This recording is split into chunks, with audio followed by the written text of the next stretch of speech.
The official It's report recording is, right now. oh, Is it recording? let's see here. Yes, it is. Thank you very much. Oh, okay. So thank you for joining us. This is Andrew Williams Jr. Today is December the 8th of 2023. This is United Nations Human Rights Day.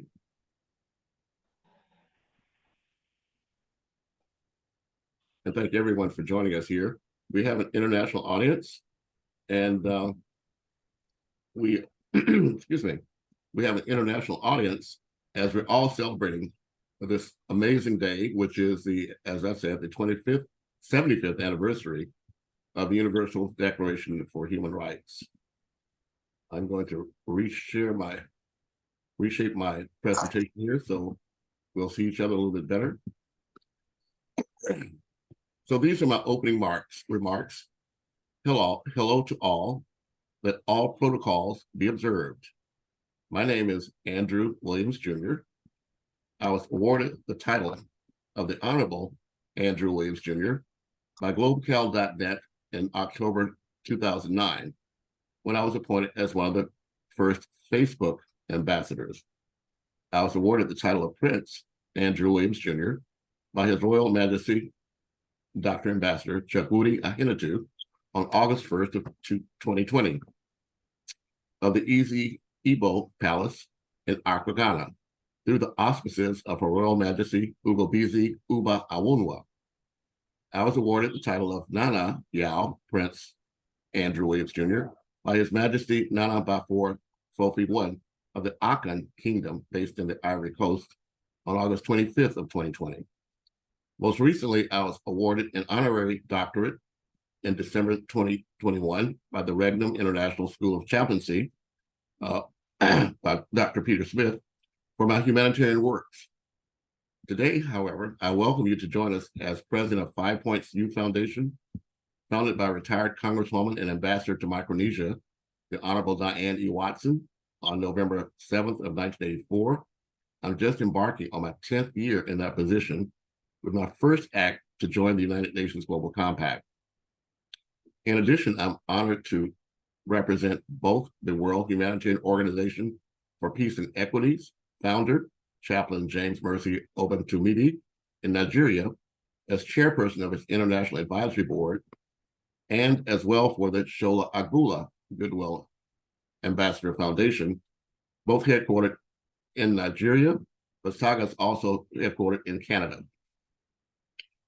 Finally, I'm honored to represent Dr. Arjuman Zaidi, founder of Youth for Human Rights, India, and Dr. Meenakshi Sawhney, founder of LA Global Foundation, India, who, through my counseling, both joined the United Nations Global Compact in 2020.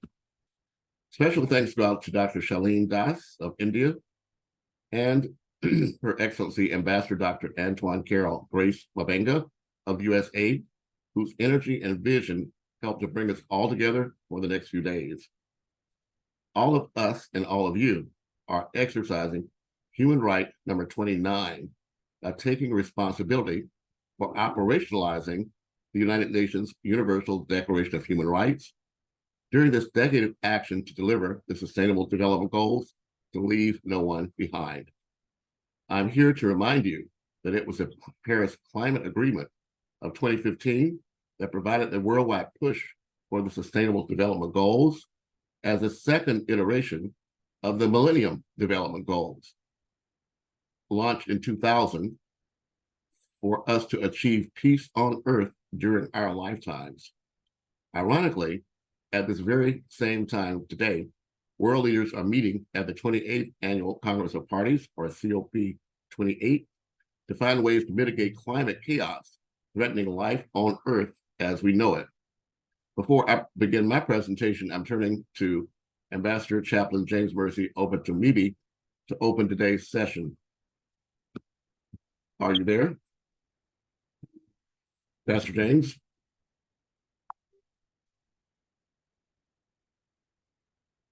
And if not, Shaleen, as moderator, I'll turn it over to you to introduce yourself, and then perhaps we can introduce our guests before we make our presentation.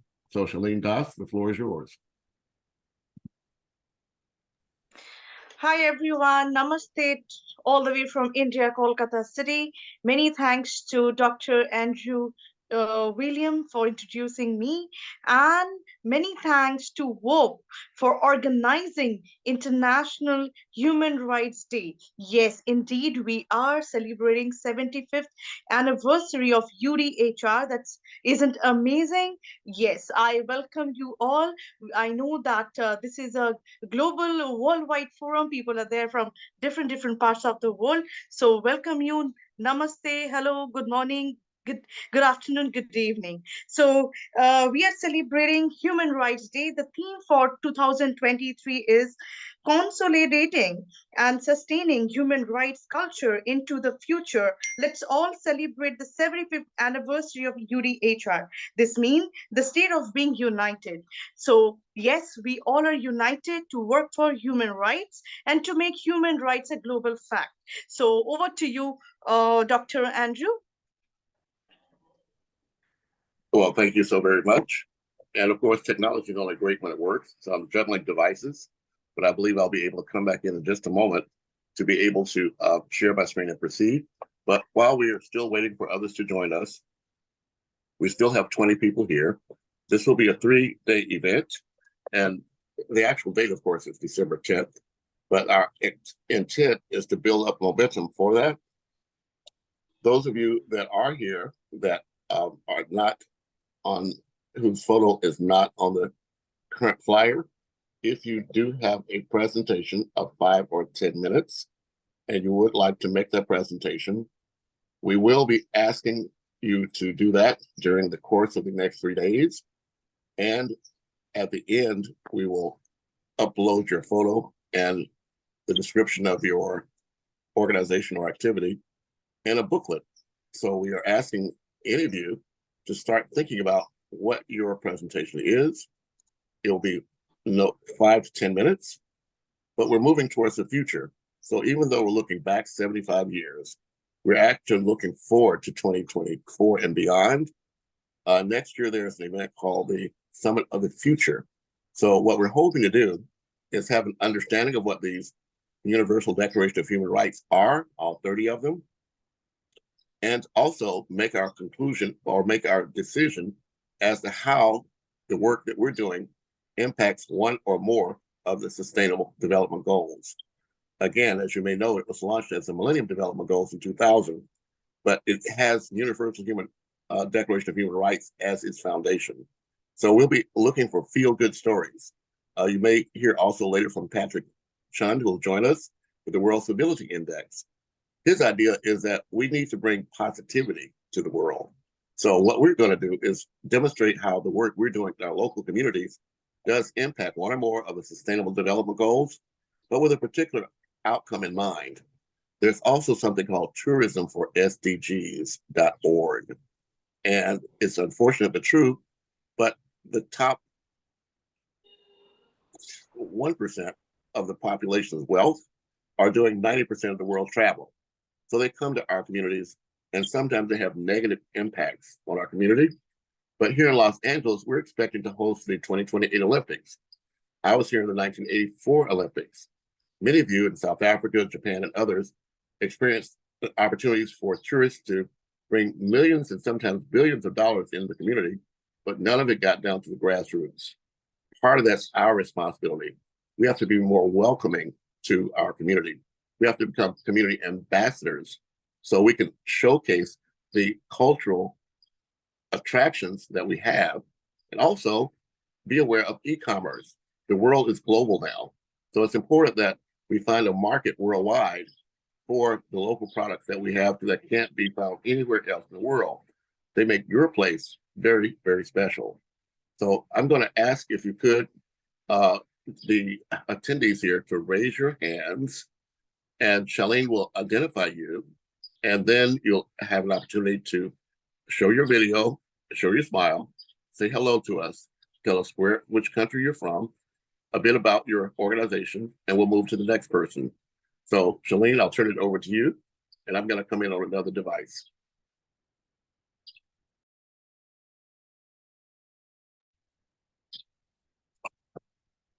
And if people are too shy to raise their hands, Just start at the top and work your way down.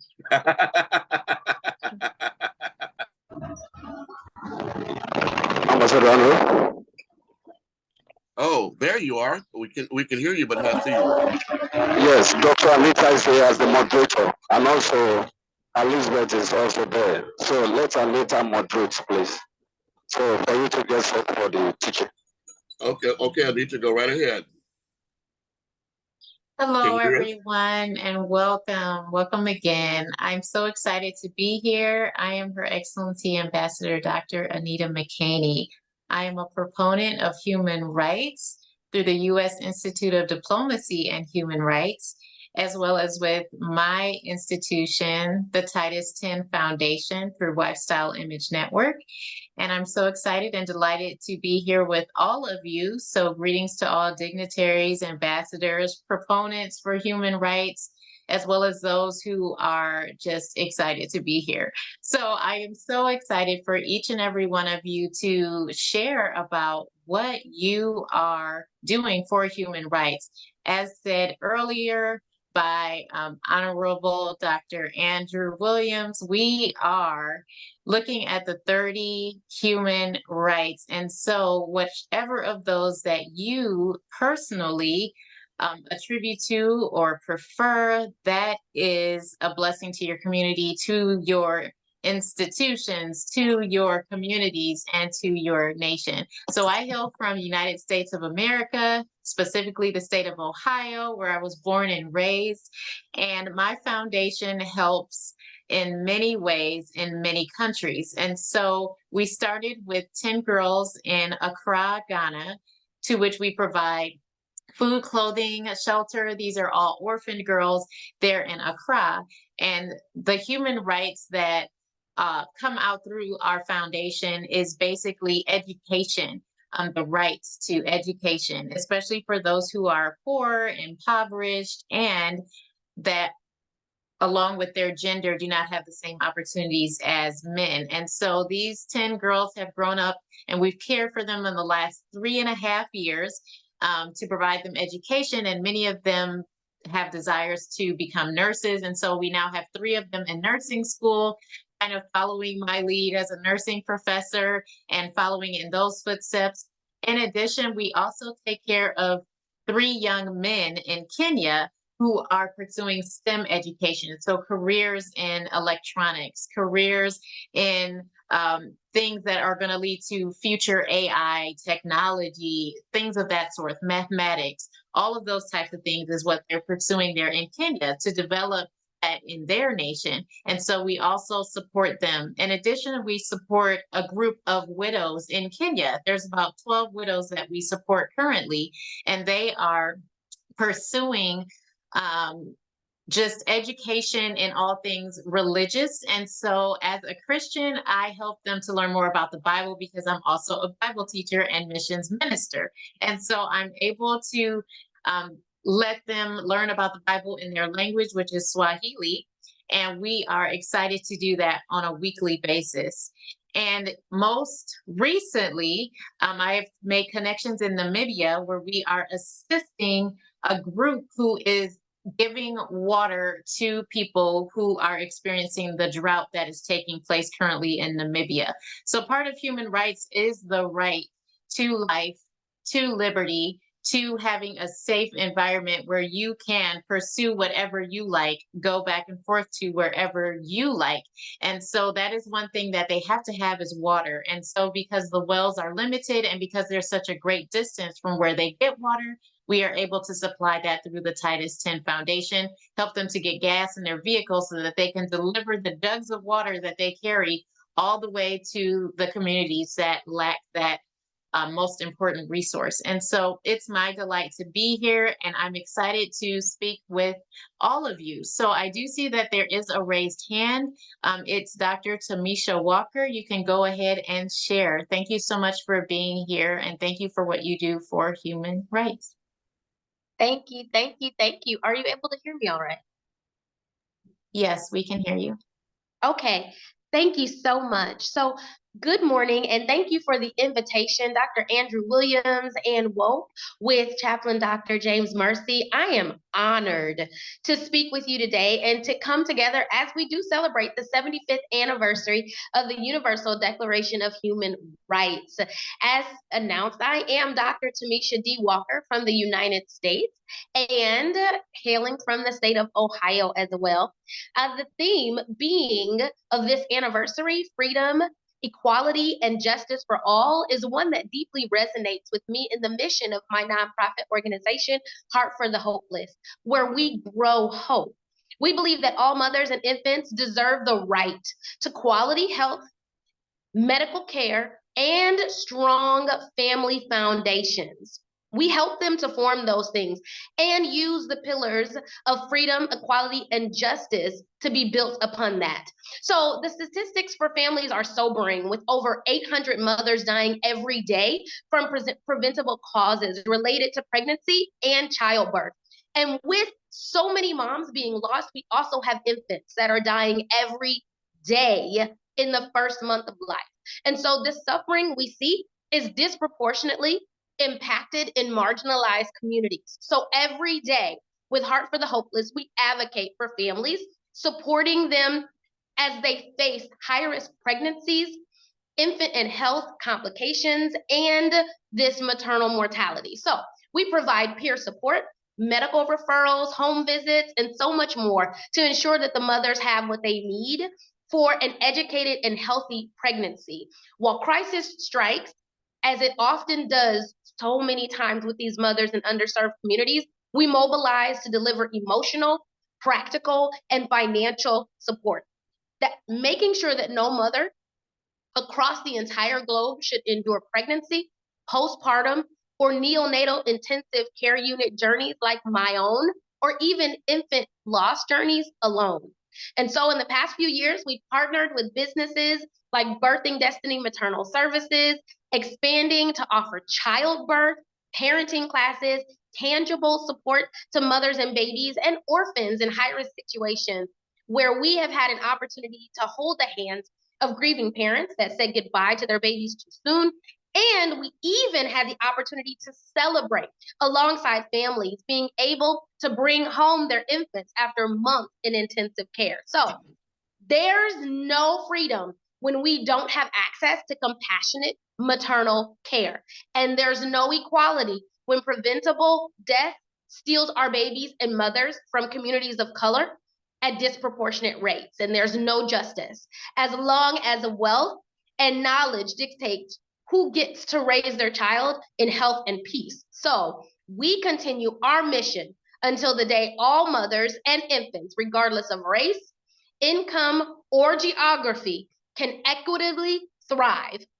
This is the world promised in the Universal Declaration of Human Rights, and as is the world we strive for today and every day in community around the world. So in closing, we encourage you to labor with us on this journey of birthing freedom, equality, and justice for mothers, fathers, and infants everywhere. So I declare together, we will be the difference in action. So join me today to help hope grow.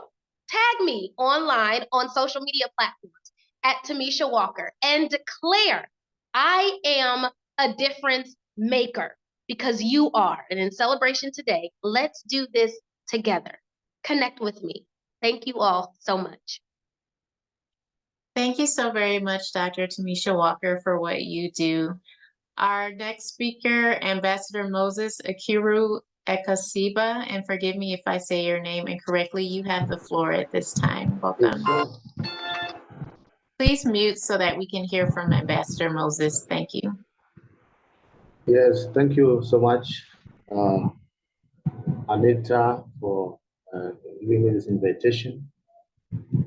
My name's Ambassador Moses Okiru Ekasiba. I come from Mombasa, Kenya. I'm the founder and executive director of Gilead Inclusive Global Organization, an NGO, NGO Board Act 1990, the Republic of Kenya.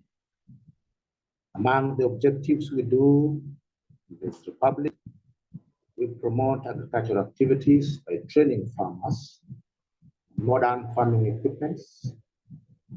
We support education through sponsoring vulnerable children get access to quality education. We empower persons with disability by creating opportunities for them, make them self-reliant. We also champion for human rights, advocacy, human rights in our country. Our NGO also works on water and sanitation and to provide access to clean water and sanitation to all. We also do help assisting those with the health issues, promoting health, access to affordable health to all, including the vulnerable in the society. So basically, we are located in Mombasa, our headquarters with our NGO, though it's a national NGO that works across the countries, the 47 counties of Kenya. Hope that is the brief information I have for my NGO for now, and I want to thank all of you, the organizers of this function, or rather whatever we are having today, UN, the 75 anniversaries of UN Declaration of Human Rights, Ambassador James Mercy, and Ambassador Andrew Williams. They are great men, they are my leaders at the WHOPE, which I'm the representative of WHOPE here in Kenya. Thank you, God bless you. Thank you so much, Ambassador Moses. So now we return to our order of program.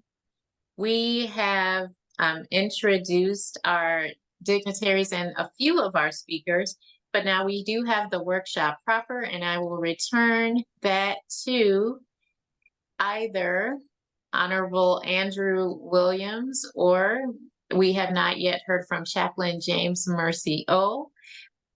Whoever is going to present, the floor is yours. Thank you. Oh, thank you very much. I'm ready to present. If Chaplain James is still in a noisy place, I do understand that challenge. So I'll give him a moment to let us know whether he can make his introduction now and welcome our speakers. If not, then I'll move forward to begin today's presentation. Okay, it looks like the floor is mine. So give me just a moment. I'm going to have to change devices, and I'll be in just a moment, please. So in the meantime, Shalene Das, please introduce yourself briefly while I make this transition to my technology. So Shalene, introduce yourself and tell us a little bit about the work you're doing in India. Thank you. Thank you so much once again. Hi, Dr. Anita.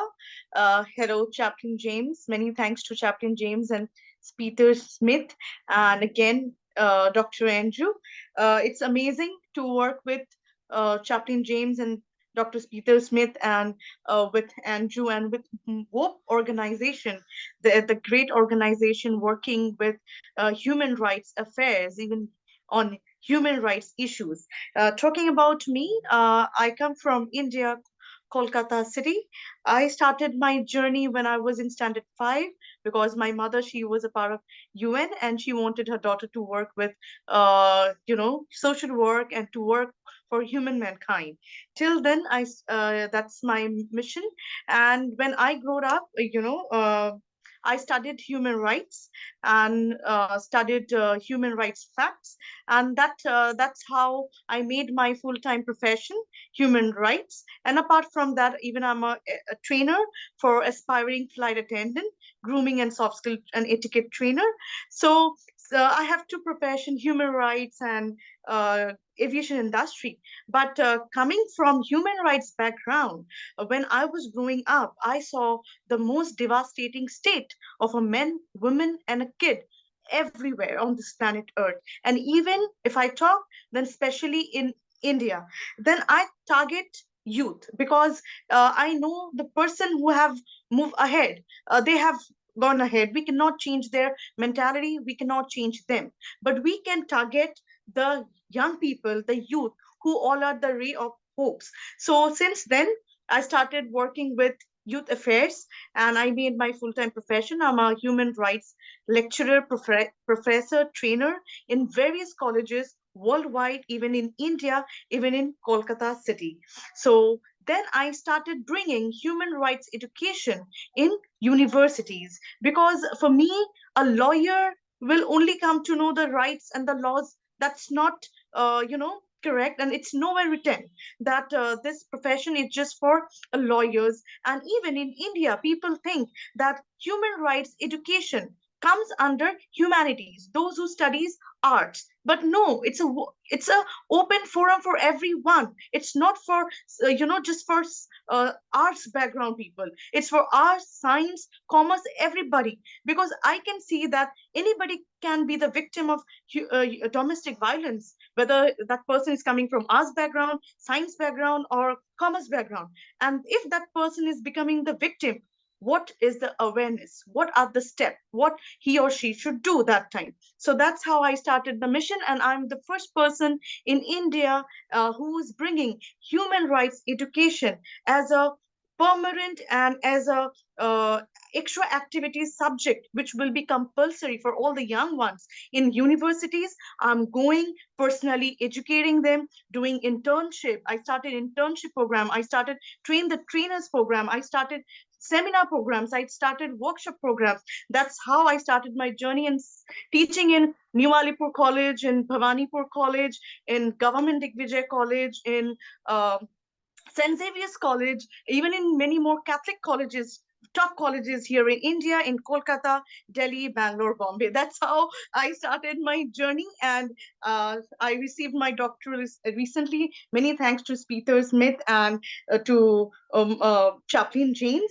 And since then, working on youth empowerment and youth advocacy became my passion and my full-time profession. So that's how I started Dr. Anita and Dr. Andrew to work on human rights. And yes, I'm the brand ambassador for Youth for Human Rights International, Washington, D.C. of India, and Guardians of Human Rights country director for Florida. Youth for Human Rights is a youth component organization under United for Human Rights, which is under United Nations also. This Youth for Human Rights forum is there in 190 countries. So I take care of that. Even Guardians of Human Rights focus in young people in Florida. They are doing events in Miami-Dade College, Florida International Universities, and many more. And I'm the trainer. I do educate them. And that's how my journey started. And I promise, and I take the oath, since we all are celebrating International Human Rights Day, no matter what, we all will get united. And whoever needs me, I'm always there, and will make human rights education a global reality and a fact. Thank you. Over to you, and Dr. Andrew and Anita. Well, thank you so very much. And I want to validate the fact that I'm here in Los Angeles, California. I've had the opportunity to actually visit the headquarters for Youth for International Human Rights. They provide free online courses for all of the human rights. And before I go further, I do want to share my screen briefly here. And I mentioned to you at the beginning that I'm starting my 10th year as the president of 5 Points Youth Foundation.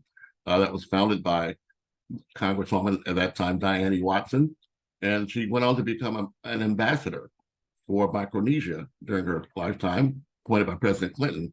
But it is in the spirit of uplifting the work that we're doing to support the legacy and life of those that have come before us that is part of our commitment to going forward with everything we do.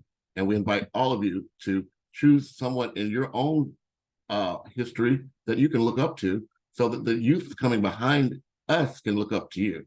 So I'm going to share my screen briefly here, just a moment. Thank you.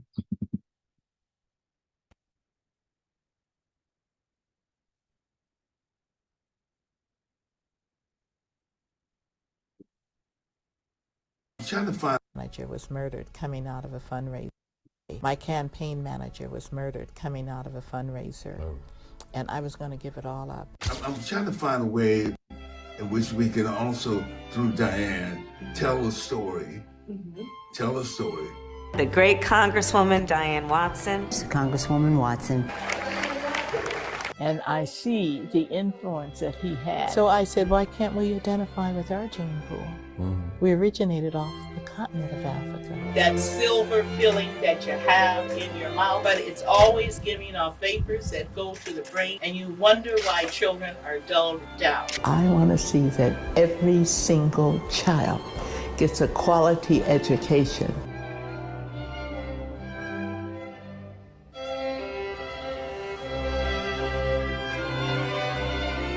Why would the president go out and say we're safer if his intelligence agencies refute these claims? I'm not a black leader. I am a leader in Congress. She said that they are trying to see that the first president who looks like me fails. Is she injecting race into that?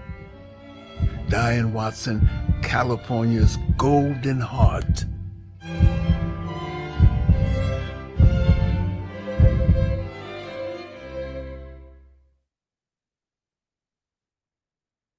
Thank you so much for allowing me to share that.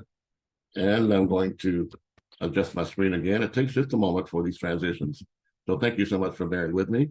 I do want to now revisit why we're actually here, which is, in fact, the Universal Declaration of Human Rights. And I want to take a moment to add a sponsorship message to you. Over the last several years, actually 2 years, we've been actually able to produce over 300 of these webinars, workshops, seminars for people around the world. But so far, very few people know about it. We wanted to make sure we had enough of interest there so you could spend your weekend on a binge and actually go there and spend time and immerse yourself in all the wonderful works that have been going on for the past couple of years. As we go forward to 2024, we'll be asking each of you to subscribe to our network. That's the AHIABGA-TV network on YouTube. Of course, you can also find us on Facebook and the AHIABGA-TV network Facebook group. The AHIABGA is an acronym for the Ad Hoc International Advisory Board of Goodwill Ambassadors, Activists, and Advocates. So we're really truly you. So we're hoping each of you can take the step to subscribe to our channel, join our channel. And for WHOPE, we want you to go to the organization's website, w-hope.org, and register as a volunteer. We'll begin to collect together those of you who are focused on each of the 17 Sustainable Development Goals, so we can together collectively represent this decade to deliver action on the SDGs. Is really up to us, which is, again, human right number 29. So with that, let's visit what that means. For almost all the references I make here, you can go to andrewnetworks.com, ANDREWNETWORKS.com. And here you'll find, among other things, all of the 17 Sustainable Development Goals, as well as educational materials that will help you learn more about it. Because it's only when we all speak the same language can we speak truth to power. So with that, you can find that there is, in fact, a background that leads us to where we are right now. And let's begin right here.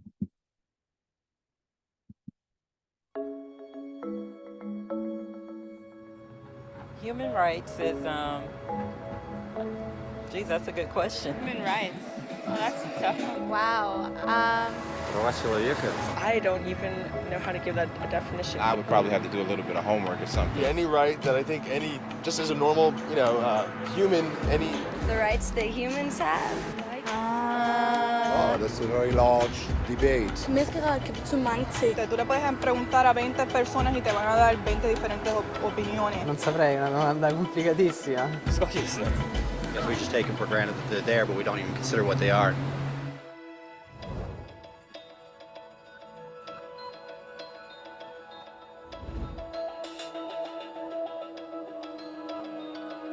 Human rights are the rights you have simply because you're human.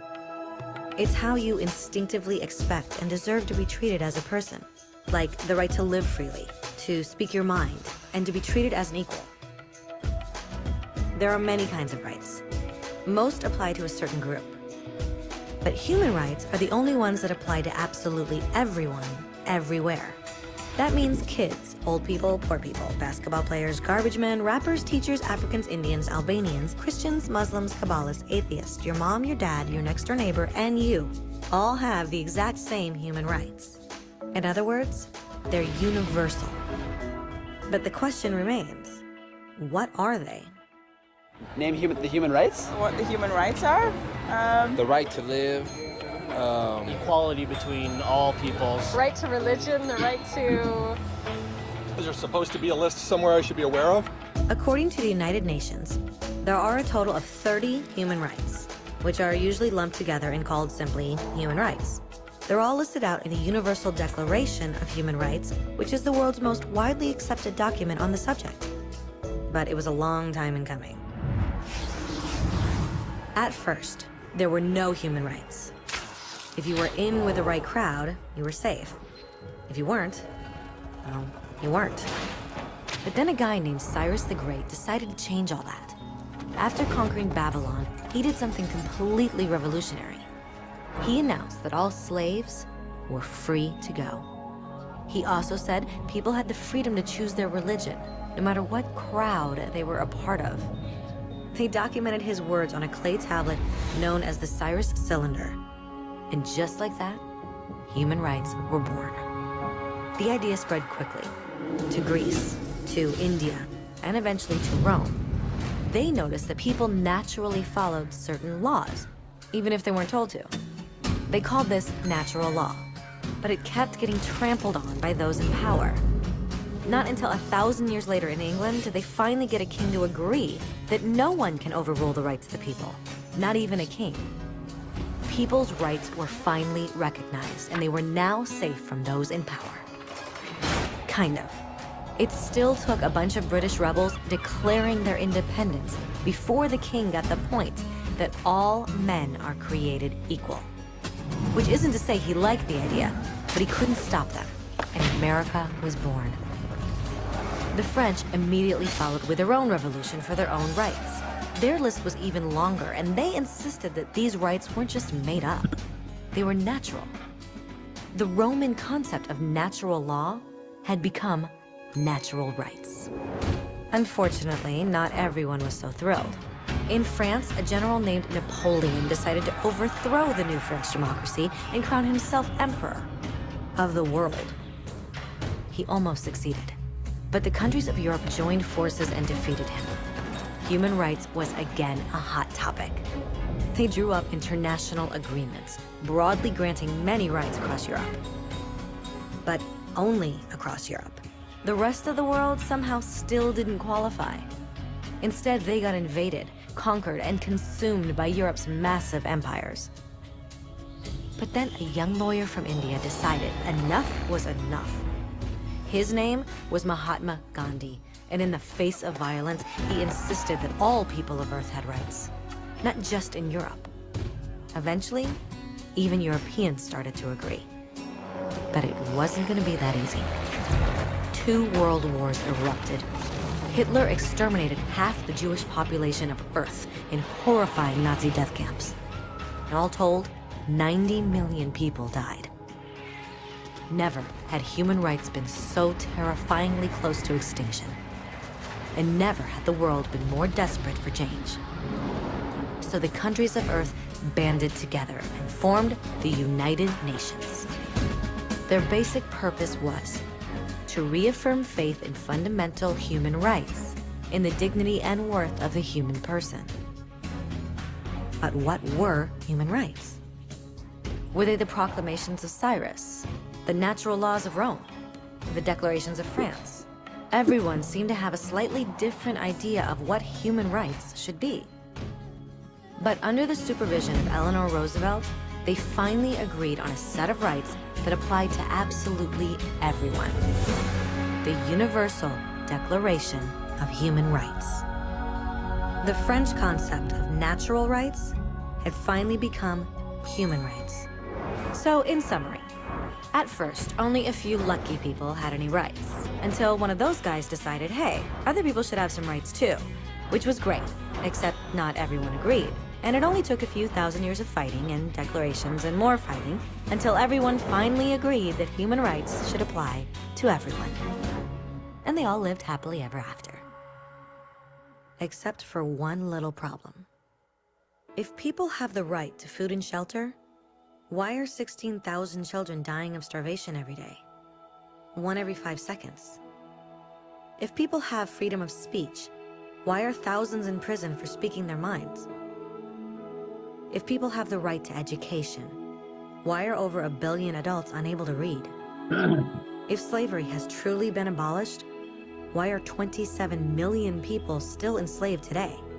More than twice as many as in 1800. The fact is, when it was signed, the Universal Declaration of Human Rights did not have the force of law. It was optional. And despite many more documents, conventions, treaties, and laws, it's still little more than words on a page. So the question is, who will make those words a reality? I have a dream today. When Dr. King marched for racial equality, he was marching for rights that had been guaranteed by the United Nations for almost 2 decades. But still, he marched. When Nelson Mandela stood up for social justice in the 1990s, his country had already agreed to abolish such discrimination for almost 40 years. But still, he fought. Those who fight today against torture, poverty, and discrimination are not giants or superheroes. They're people. Kids, mothers, fathers, teachers. Free-thinking individuals who refuse to be silent. Who realize that human rights are not a history lesson. They're not words on a page. They're not speeches or commercials or PR campaigns. They are the choices we make every day as human beings. They are the responsibility we all share to respect each other, to help each other, and to protect those in need. As Eleanor Roosevelt said, where, after all, do universal human rights begin? In small places close to home. So close and so small that they cannot be seen on any maps of the world. Yet they are the world of the individual person, the neighborhood he lives in, the school or college he attends, the factory, farm, or office where he works. Such are the places where every man, woman, and child seeks equal justice, equal opportunity, equal dignity without discrimination. Unless these rights have meaning there, they have little meaning anywhere.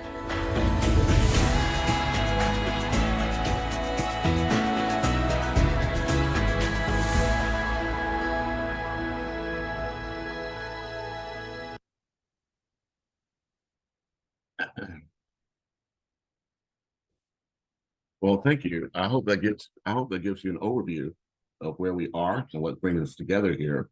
But there's still more. But before I proceed, I'd like to invite Dylan King, if you're there, to unmute yourself and make your presentation about the work you're doing in human rights. So Dylan, now's that time. Again, if you'd like to make your presentation now briefly, raise your hand and we'll give you 5 minutes to tell us about what you're doing about the human rights that we're all responsible to represent. Certainly, Andrew. Thank you so much. And thank you all for being here. Namaste. And thank you for showing your dedication to implementing the human rights actions necessary to create a greater world for all. My name is Dylan King, and I am an international revolutionary leader. Recently, I've been empowered as a GPMS administrative advocate, where we are striving to get the physically signed consent of humanity to create a world where all are cared for in a perfected environment. At GPMS, we are already accomplishing getting around 70,000 consents from all over the world, and I find that truly amazing, a true blessing that humanity seems to be ready to rise up and do the right things, and numbers are growing steady. It's so awesome to see. But coming into this wonderful organization, I helped to pursue and implement the organized committees, and we are going to accomplish the goals of the ascension humanitarianism within that organization. But I am also the founder and leader of the National Revolutionary Party, which its goal is to unify all revolutionaries and back in the current election, the upcoming elections. Obviously, this is an organization as we are moving into such organizations and councils as the People's Syndicate of Intergalactic Accord, which is prosperous endeavors for alliance, cooperation, and equality, or otherwise known as the Intercontinental Peace Syndicate. This council, along with the 33 other councils branching from it, are designed to replace and perfect all corrupted industries and governments of the world, unifying the people for once and for all. Recently I've worked to enhance the UDHR actually in all ways, and it's at a level where it is fully established lawfully, and the rights of humanity are skyrocketed to the place of heaven on earth we're all envisioning as righteous revolutionaries. I truly believe under the intergalactic declaration of rights and powers carried out by the people, we shall build a world that ensures all of humanity is taken care of, where their rights are met henceforth. It is our prerogative to unify the world in all ways. So please begin to occupy the seats in these councils that you find you could be a member of and be a contributing member of society in. Obviously, we should be integrating our countless divided organizations into one perfected power that is created by the people, for the people, which will be broken down to the local level. And it will help us to properly carry out all industries and path of revolutionary change that we should be implementing. Andrew, how long did you say that you wanted me to speak for? 5 minutes? Well, if you have more to say, take another couple. Certainly. I've also went about planning this entire future world for us in every way, shape, and form, from education, a perfected education syllabus, to new infrastructure for us, to perfected governance, to everything you could possibly think of. Honestly, there's much left to work on, obviously, and much left to be done. But I believe as we unify, we're going to accomplish just the greatest things possible. And I'm going to drop my contact in the chat. So please, all of you, contact us as soon as possible. Join in on our organizations. The GPMS would love you to be an ambassador, to get the consents for humanity to be able to transit, to know that they have a transition to go into. Please help us get the word out, as I'm sure all of you already are, and let's do it in a unified fashion. All right, Dylan, before you go, please, for those that are not here in the Zoom, if you could say out loud ways to reach you or the name of your organization, etc. Now's that time. Okay, so as I said, my name is Dylan King. That is also my name on Facebook.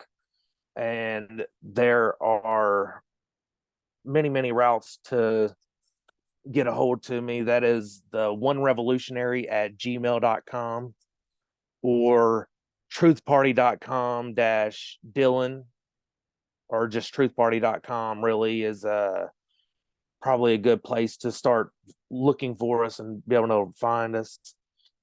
I'm going to drop several links into the chat actually. Okay. But gpms.world is also a great place to contact that organization, and you'll be able to get into contact through us through there. Excellent. Dylan, thank you so very much. We do appreciate it. I do see a few videos that are open. Now's the time to raise your hand and introduce yourself if you so choose. If not, we'll make another brief presentation and we'll proceed. Peace and love to you all. Namaste.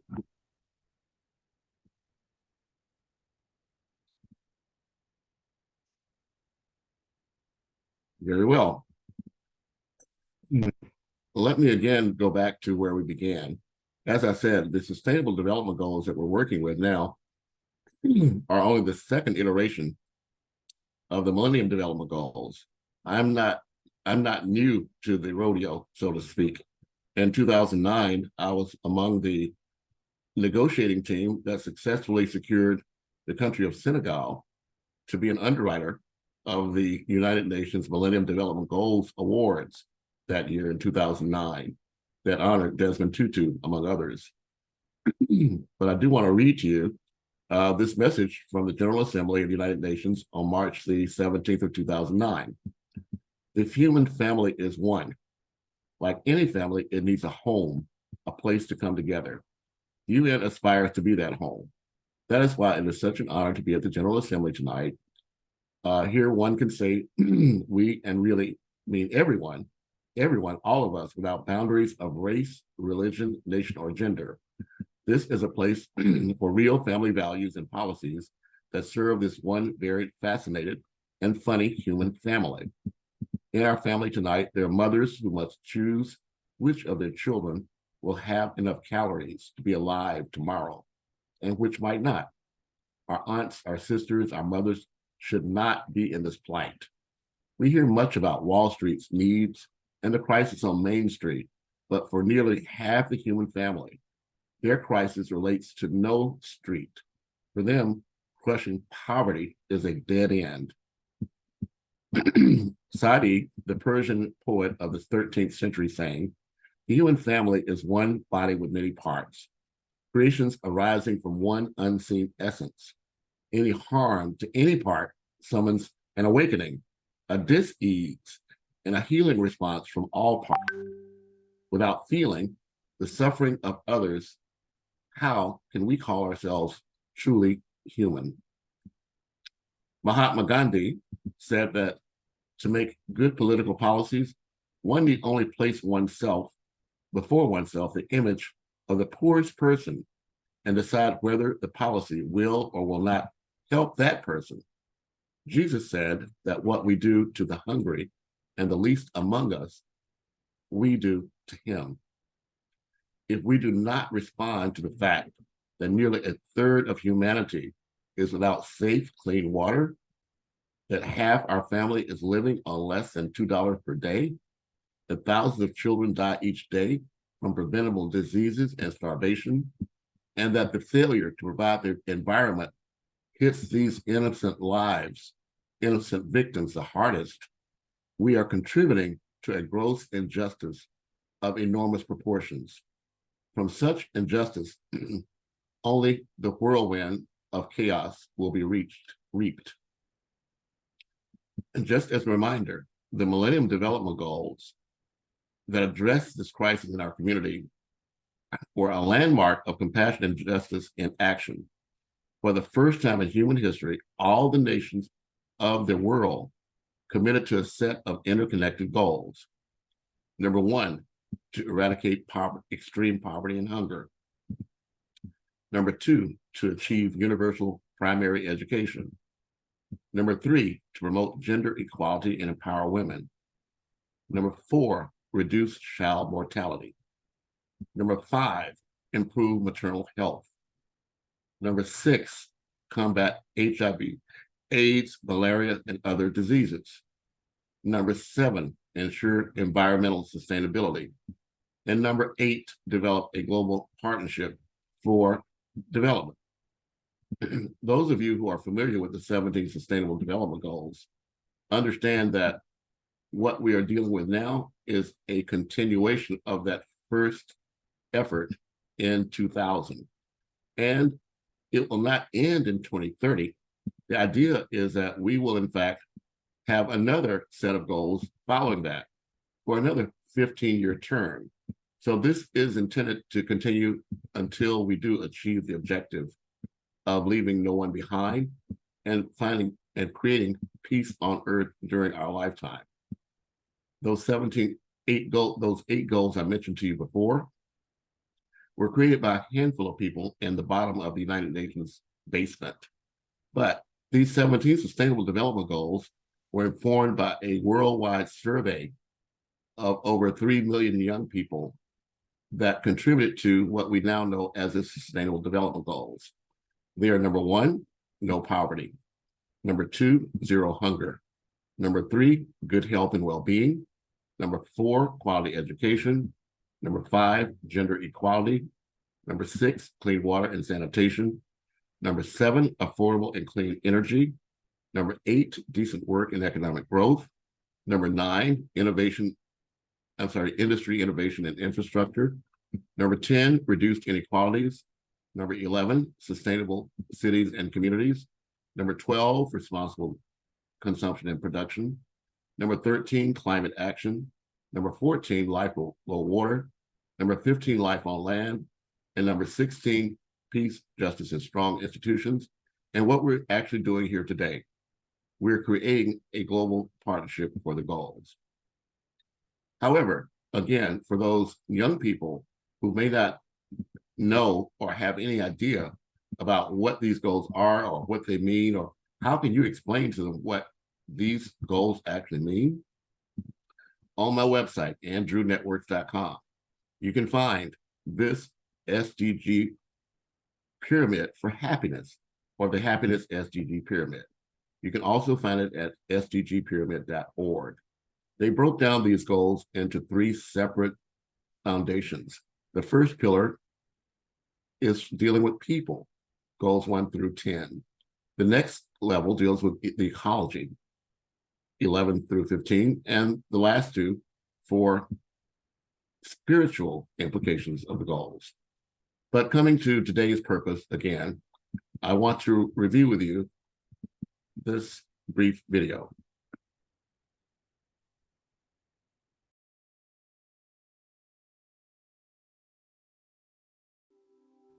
Where, after all, do universal human rights begin? After World War II, it was clear that the horrors of the war should never be allowed to occur again. Founded in 1945, the United Nations sought to prevent future atrocities by affirming, in its foundational charter, faith in fundamental human rights, the dignity and worth of the human person, and a commitment to promote better standards of life in larger freedom. In the years that followed, member states of the United Nations strived to develop the human rights provisions of the Charter and capture them in a single document. It took 3 years to agree on a common vision. On the 10th of December, 1948, the General Assembly of the United Nations adopted the Universal Declaration of Human Rights as a common standard of achievement for all peoples and all nations. Still, it is the first step in a great evolutionary process. It is the first occasion on which the organised community of nations has made a declaration of human rights and fundamental freedoms, and it has the authority of the body of opinion of the United Nations as a whole. And millions of people, men and women and children all over the world, will turn for hope and guidance and inspiration to this document.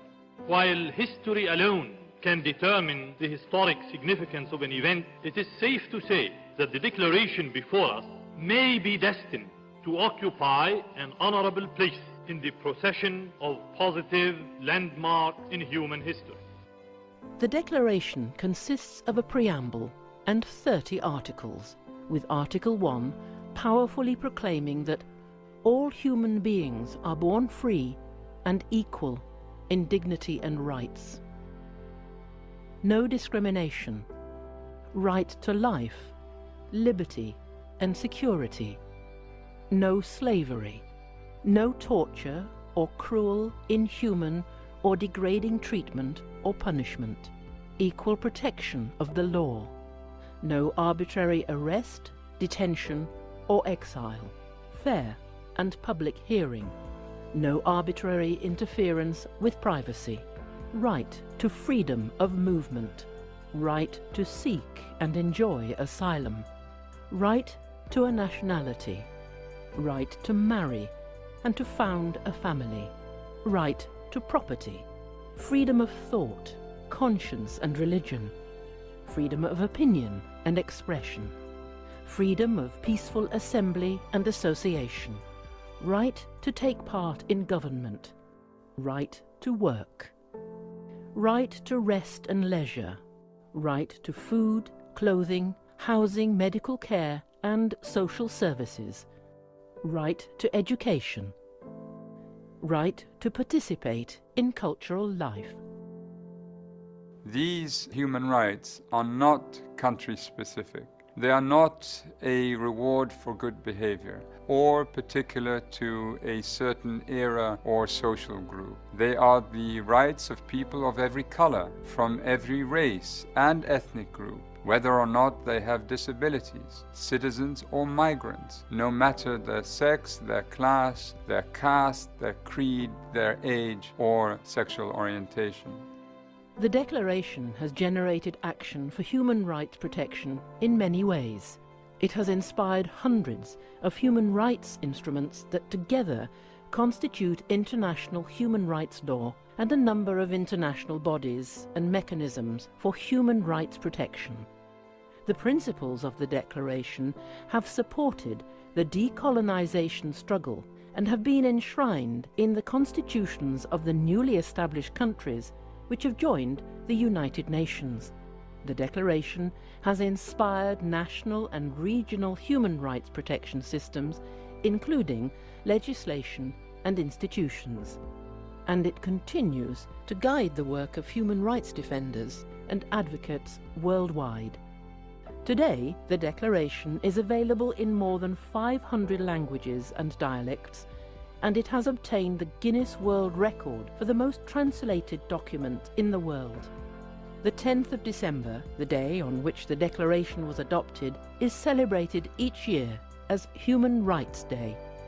The Declaration emphasizes the relevance of human rights in our daily lives.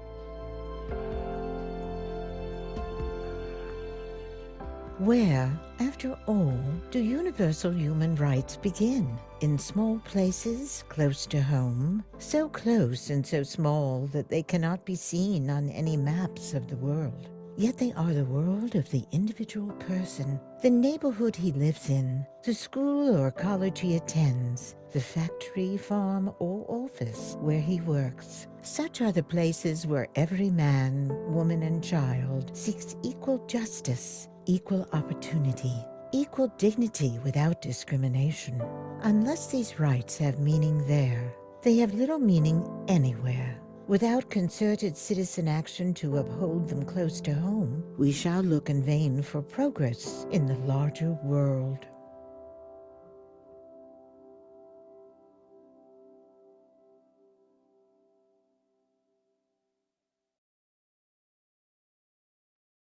Well, thank you for your attention.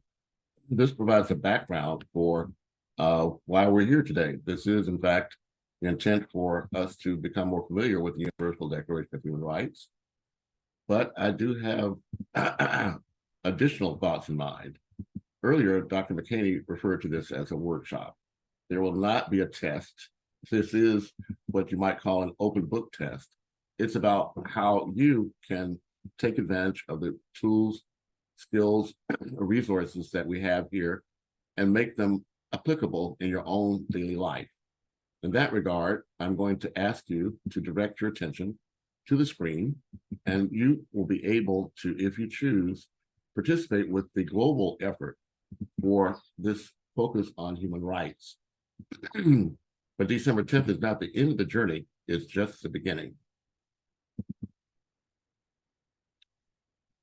As you can see here, the Universal Declaration of Human Rights is being celebrated by the United Nations Give me just a moment here. I'm trying to work with the screen.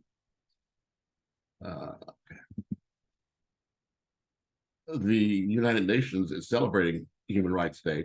And let me be the first person to tell you, I do not agree with, condone, or support all of the work, or even most of the work of the United Nations as an organization.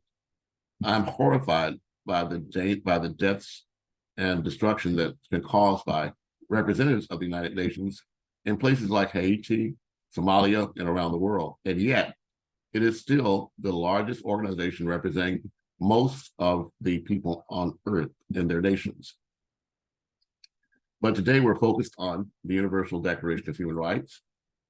And I need to share with you more information so that you can understand this theme of freedom, equality, and justice for all. It's not a one-day target. It's an everyday lifestyle that we're encouraging you that are attending here to participate with. There's actually a video, short video. I'll share this with you as well.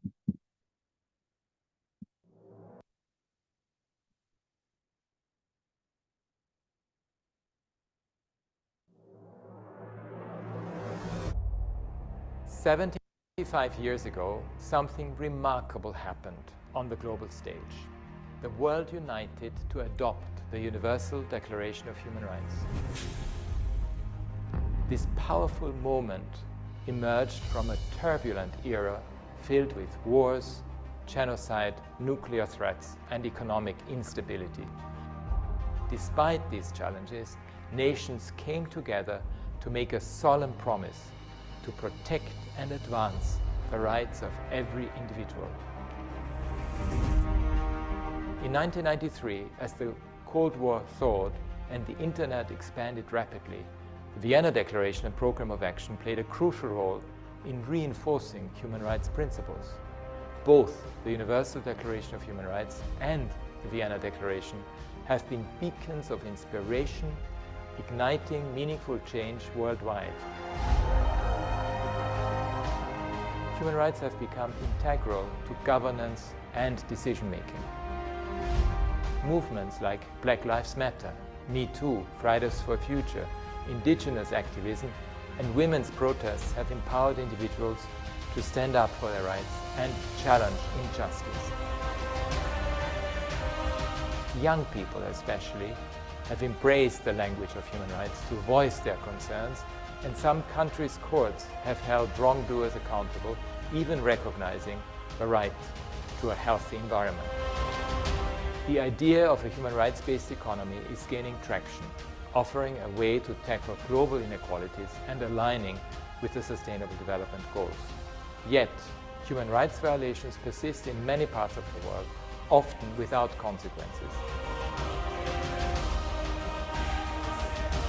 Challenges like climate change, conflict, hate speech, the shrinking space for civic engagement, and the governance of new technologies require solutions rooted in human rights principles. By embracing the universal language of human rights, a language that promises freedom, equality, and justice for all, we can overcome seemingly insurmountable challenges. Together, we have the potential to create a more peaceful and sustainable future for our planet and its people. As we celebrate the 75th anniversary of the Universal Declaration of Human Rights, let's remember that it's not just a historical document, but a living testament to our shared humanity, a timeless guide. Despite conflicts that may divide us, it's in the pursuit of peace, justice, and equality that we discover our common ground. Together, we can envision a future where every individual's rights are safeguarded, conflicts are resolved through dialogue, and peace prevails. Now, more than ever, it's time for human rights. Join us as part of Human Rights 75 to help ensure that every person can live in peace and dignity.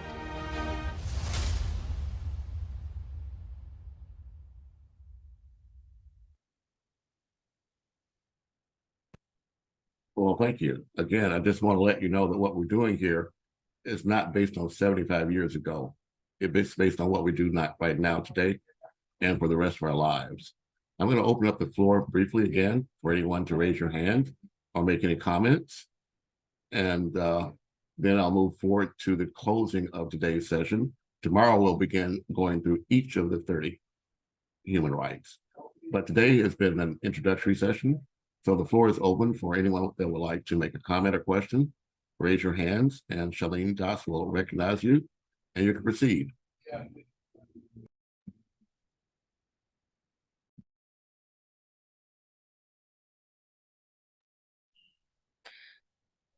Hi everyone, the forum is open for everybody. If somebody wants to come and talk, please feel free to come up and speak to Dr. Andrew or me or Dr. Anita. We are there to guide you. Yes, somebody raised their hands. Please come up.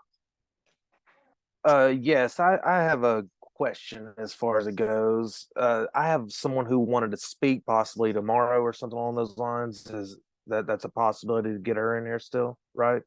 Everything's negotiable. Right.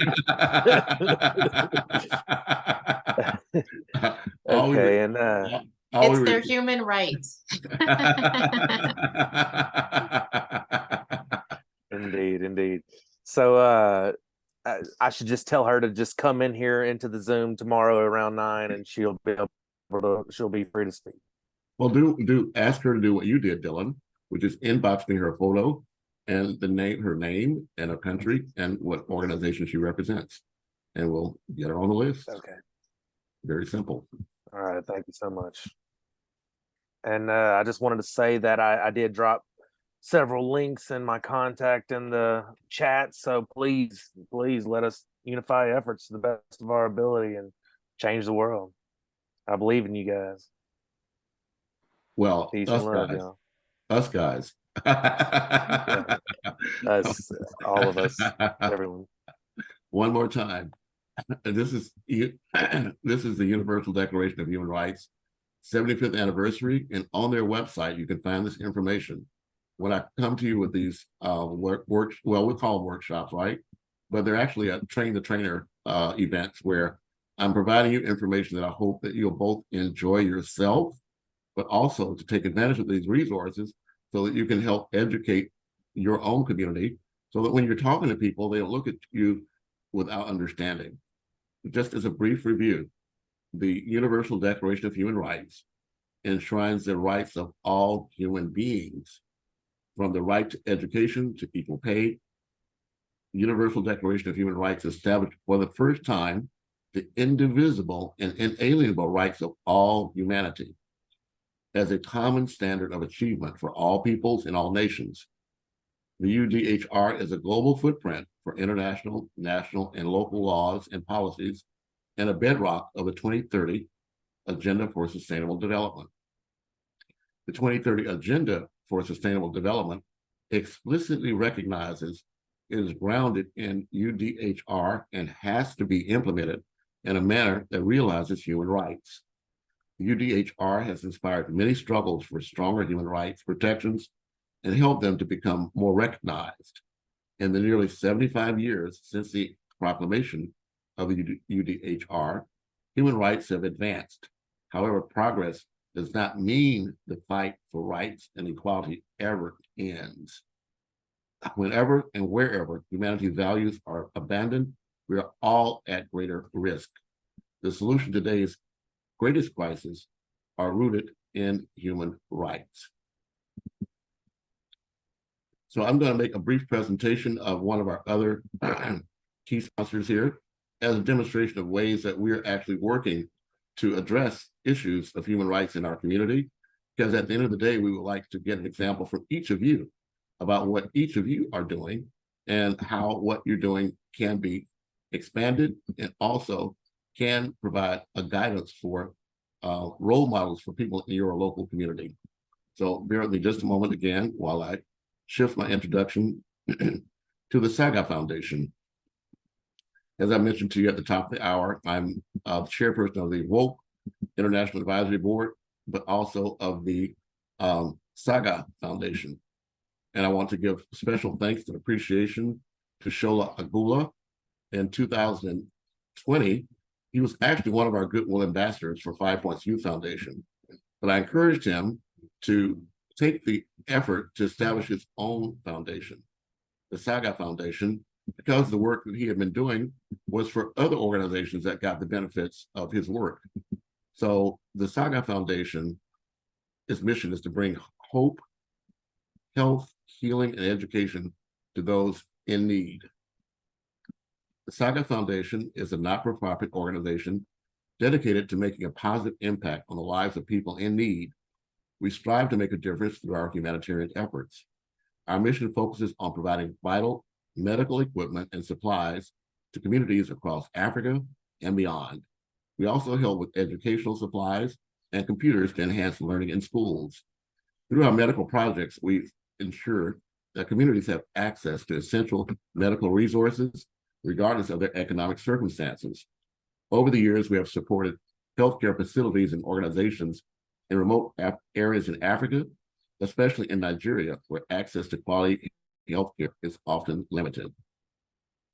Our vision is to bring hope, health, healing, and education to those needs by providing vital medical education and supplies and educational needs to underserved communities by collaborating with local stakeholders and advocating for sustainable change. Our purpose is to bridge the healthcare gap in developing nations by providing free medical equipment and supplies to strengthen healthcare infrastructure and contribute to the overall well-being of vulnerable populations. The Saga Foundation prioritizes the acquisition and distribution of essential medical equipment such as diagnostic tools, surgical equipment, patient monitors, and laboratory devices to identify communities. In addition to equipment, the foundation also supplies crucial medical consumables, including medications, bandages, personal protective equipment, and other essential supplies. The Saga Foundation actively partners with local hospitals, clinics, and healthcare organizations to identify areas of greatest need and establish sustainable healthcare programs. The foundation advocates for increased investment in healthcare infrastructure and policies that prioritize equitable access to medical resources. Recognize the importance of knowledge and skills development. The Saga Foundation intends to invest in training programs for healthcare professionals. Through its dedicated efforts, the Saga Foundation has made a significant impact on healthcare accessibility in Nigeria. From 2013 to date, through our humanitarian efforts, millions of dollars worth of free medical equipment and supplies have been donated to communities in 3 countries by both the Saga Foundation, Inc. and Naya, Canada, under the leadership of Shola Agbula, the founder of Saga Foundation, Inc., and the immediate past president of the Nigerian Association for Young Adults of Canada. These are some of the projects that were reviewed, but I'm going to take another moment and go in depth into one particular project that we just finished November 25th of 2023. And I do want to accept, or at least give to Shola Agbula the appreciation for making me the chairperson of the International Advisory Board. So I had a hand in issuing the certificate of donation of multi-billion Naira medical supplies to the governor of Osun State. This is all publicly available on the Saga Foundation website. So I'm just going to briefly go through this as a description of what you can do as an individual. I say this to you because I know Shola's personal history. The reason that drives him is because he lost his father. His father died because he was unable to get the medical attention that he needed in the rural Nigeria. This drove Shola to dedicate his life to make sure that he could leave no one behind. So the Saga Foundation has launched a multi-million dollar Naira-free medical equipment and supply project that was finalized on just last month. And the beneficiary was a state hospital in Idi, Nigeria. Some of the people that recognize this included the former commander-in-chief of the Federal Republic of Nigeria. But we also had other dignitaries that uplifted the work that this one individual did. I'm hoping to show this to you as an example of what you can accomplish when you set your mind to leaving no one behind and putting the world ahead of you. This effort was organized by Shola Agbula. These millions of dollars did not come from his pocket. It came from the government of Canada. They wanted to transition the equipment that they have, because their policies require them to replace their equipment after a certain period of time. There's nothing wrong with equipment. It's just that they got new equipment.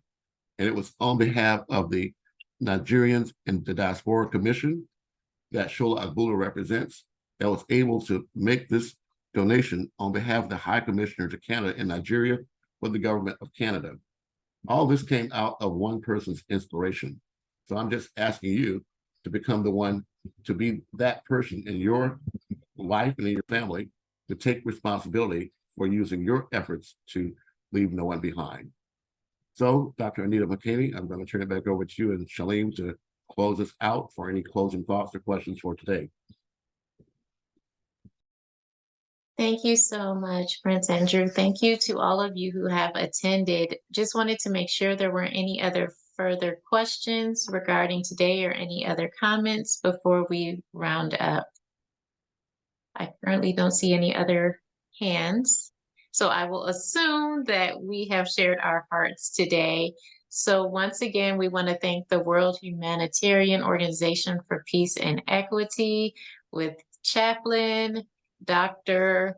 James Mercy O, and also to His Excellence, Mr. Andrew Williams, and for the sponsorship through AHIABGA-TV for this incredible workshop on today. And to all the speakers, do know that this is a 3-day workshop. So you need to come back tomorrow and also on Sunday so that you can fully participate. And I'll let Dr. Shalene share her comments as we end. Yes, it's amazing to do the inaugural of the first day of the workshop and the 75th celebration organized by WHOPE organization, and many thanks to Dr. Chaplain James and Dr. Andrew William for bringing this up. And I'm so excited that I gave the idea. Remember, Andrew James, that let's bring something together and let's have 3 days workshop. Let's bring everybody, let them know the Universal Declaration of Human Rights and the 30 rights, and people should come and do the workshop online. And since they connected with us, because they need to stay tuned with WHOPE organization, because WHOPE organization is coming up with more programs and events on human rights. And one day we can have face-to-face summit conferences where people will come from different parts of the world. That's our future plan. Till then, we will continue this session online. But yes, everybody, today's the inaugural part, and tomorrow, day after tomorrow, we'll have sessions, speakers will be there, trainers will be there, and we will make this interactive session as well as creative one. I'll be giving tasks to everybody. People need to come up with the topics and we'll do presentation on that. On that basis, we'll figure it out who did the best, and that's how we can carry on the sessions, and it will be amazing. So please come and please share this event with your friends and family members, as well as with all the young ones, whosoever is your daughter friends, they're studying in schools and universities. So this forum is for everyone, young people, everybody who wants to come in, and will welcome everybody. So here we have Chaplain James finally. So over to you, sir, and you say something. You need to mute yourself. I'm not sure it's over to me yet. Thank you, everyone. Yes, it is. Over to you. Yeah, okay. Thank you. I've heard that from Ambassador Andrew. Thank you, everyone, for joining us. It has been a wonderful day, and it has really been educative, more encouraging when we come together like this to talk about peace, to talk about human rights, to talk about gender equality, to talk about equity in our communities, in our environments.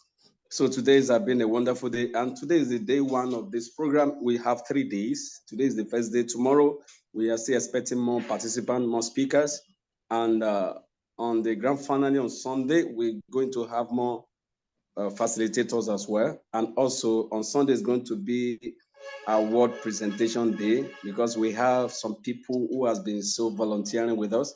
We have people who have been contributing to programs in the various communities. We have people who are ready to serve. We have people who have been donating to support our cause, our programs. So on Sunday, we want to equally acknowledge them. We want to identify them. We want to appreciate them. We want to award them. So we want everyone to stay tuned.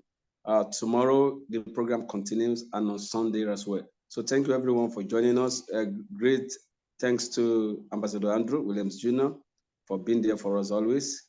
And a great moderator, His Excellency Dr. Anita Makali. Thank you so much. Das from India, Dr. Das, thank you for coming on board, at least doing your best as well in the human rights sector. It has been a wonderful time. I remain Chaplain James Mercy Obatumebi. It's a great pleasure to be here. It's not easy, but I have to be here. So thank you so much. As usual, we close out. If you like to show your videos to get a goodbye photo, now's that time. We're going to set this up in gallery view. So if you like, now's the time. So okay, let's share our video, please. Wherever you are, can you show your video? Let's take the photograph. I think Dr. Anita is so expert in that. She's going to take pictures, and whatever picture you take, make sure you send that. Let's have a copy. It's what we're going to document as well. So Anita, please take pictures. Share your screen and make sure you. Yes, yes, and yes. And make sure you give that smile.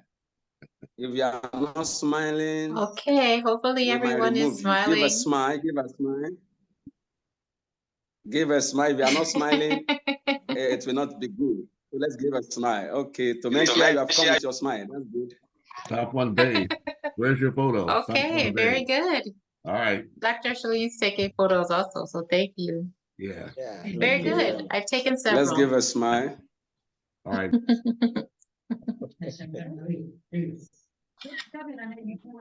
Thank you, everyone. This has been a wonderful one. Thank you. Please, you can now unmute yourself.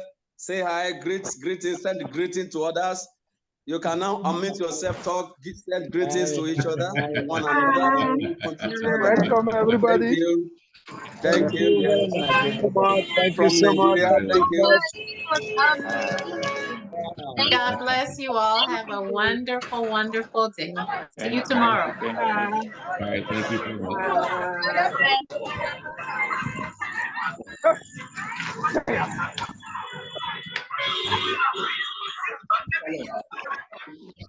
Just bear with me.